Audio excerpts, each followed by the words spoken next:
ఓం నమో నారాయణాయ. ఓం నమ శివాయ. శ్రీమాత్రే నమ. సంప్రదాయ కార్యక్రమంలో ధర్మ సందేహాల కార్యక్రమానికి స్వాగతం. గృహానికి ఎలాంటి వీధిపోటు ఉంటే మంచిది, ఎలాంటివి చెడుగా భావించాలి? పోటు అంటే బాధ. వీధిపోటు అనేది కూడా ఒక విధమైన బాధే. వీధిపోట్లు అన్నిటికీ అద్వితీయమైన అదృష్టాన్ని ప్రసాదించేది ఆ ఇంటికి ఈశాన్యం వీధిపోటు. తూర్పు వైపు నుంచి ఈశాన్యంలో కానీ, ఉత్తరం వైపు నుంచి ఈశాన్యం వైపు కానీ వీధిపోటు కనుక తగిలితే ఆ ఇంట్లో అష్టైశ్వర్యాలతో తొలతూగుతారు. అదే వీధిపోటు నైరుతిలో కనుక, వెనక భాగాన దక్షిణ నైరుతిలో తగులుతున్నట్టు కనుక వెళ్ళినట్లయితే ఆ ఇల్లు ఖాళీ చేసి వెళ్ళటం చాలా మంచిది. దక్షిణ వీధిపోటు అనేక అనర్థాలకు నాంది పలుకుతుంది. ఆగ్నేయ వీధిపోటు కూడాను అంత గొప్పదేం కాదు. సహసిద్ధంగా వీధిపోట్లు మానసిక ఆవేదనను కలిగిస్తాయి. ఒక రోడ్డు విశాలంగా ఉండి మరొక రోడ్డు చిన్నదిగా ఉన్నప్పుడు ఆ చిన్న వీధిపోటు వచ్చి మన ఇంటికి తగులుతుంది అనుకున్నప్పుడు మధ్యలో ఉండేటువంటి విశాలమైనటువంటి రోడ్డు ఆ చిన్న వీధిని తినేస్తుంది. కాబట్టి అది వీధిపోటు కింద లెక్కలోకి రాదు అనే సూత్రాన్ని కూడా మనం పాటించాలి. ఇక్కడ వాస్తుశాస్త్ర రీత్యా వీధిపోట్లు వచ్చి తగులుతున్నప్పుడు పడమర వీధిపోటు తగులుతోంది. పడమర నుంచి పెద్ద వీధిపోటు వచ్చి వాయువులో తగులుతున్నప్పుడు అక్కడ వినాయకుని బొమ్మ ఒకటి తగిలిస్తే పిల్లలు అభివృద్ధిలోకి రావడానికి ఆస్కారం ఉంటుంది.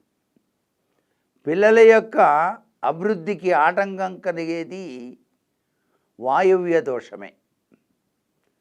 వాయువ్యంలో కనుక దోషం ఉంటే పిల్లలు మాట వెనక ఇష్టం వచ్చినట్టు రీతిలో ప్రవర్తించటం, ధనాన్ని ఇష్టం వచ్చినట్టు ఖర్చు చేయటం, లేనిపోని అలవాట్లు తెచ్చుకోవడం జరుగుతూ ఉంటుంది వాస్తుశాస్త్రరీత్యా. అదే ఈశాన్యం కొద్దిగా పెరిగి వాయువ్యం పర్ఫెక్ట్గా ఉన్నట్లయితే ఆ ఇంటిలో సర్వ విధాల శ్రేయోదాయకమైన ప్రభావాలు ఉంటాయి. ఉత్తరం నుంచి వీధిపోటు వచ్చి ఈశాన్యంలో ఆ గోడకి కనుక తగులుతూ ఉన్నట్లయితే ఆ గృహ యజమాని వివిధ రంగాల్లో అనేక అభివృద్ధి కార్యక్రమాలు చేయటమే కాకుండా కీర్తి ప్రతిష్టలతో తొలతూగటానికి ఆస్కారం అత్యధికంగా ఉంది అంటుంది శాస్త్రం. వీధిపోట్లను తక్కువగా అంచనా వేయకూడదు. అపార్ట్మెంట్లకు వీధిపోటు కింద భాగం చూస్తాం, పై భాగం మాత్రం అంచనా వేయం.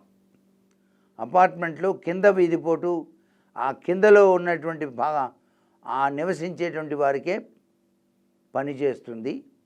పైన గాల్లో తేలుతూ ఉండేటువంటి వాళ్ళు అపార్ట్మెంట్స్లో వాళ్ళకి వీధిపోటు వర్తించదు అని కూడా మనం ఇక్కడ గ్రహించాల్సి ఉంటుంది.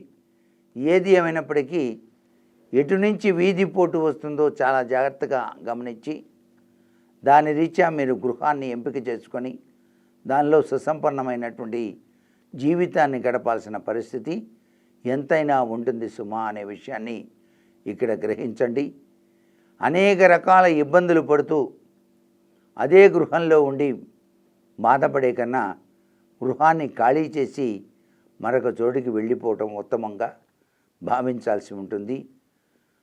అయితే వాస్తుశాస్త్రరీత్యా ఇంట్లో వాస్తుదోషాలు తొలగించుకోవడానికి సంపూర్ణ వాస్తుదోష నివారణ యంత్రం అనేటువంటిది కూడా మనకు లభ్యపడుతుంది. దాన్ని మీరు ఇంట్లో హాల్లో గోడకి తగిలించుకోవచ్చు. అలా చేస్తే తప్పనిసరిగా ఫలితాలు మంచివి వచ్చి తీరుతాయని చెప్పేసి చెప్పవచ్చు. సర్వే జనా సుఖినో భవంతు.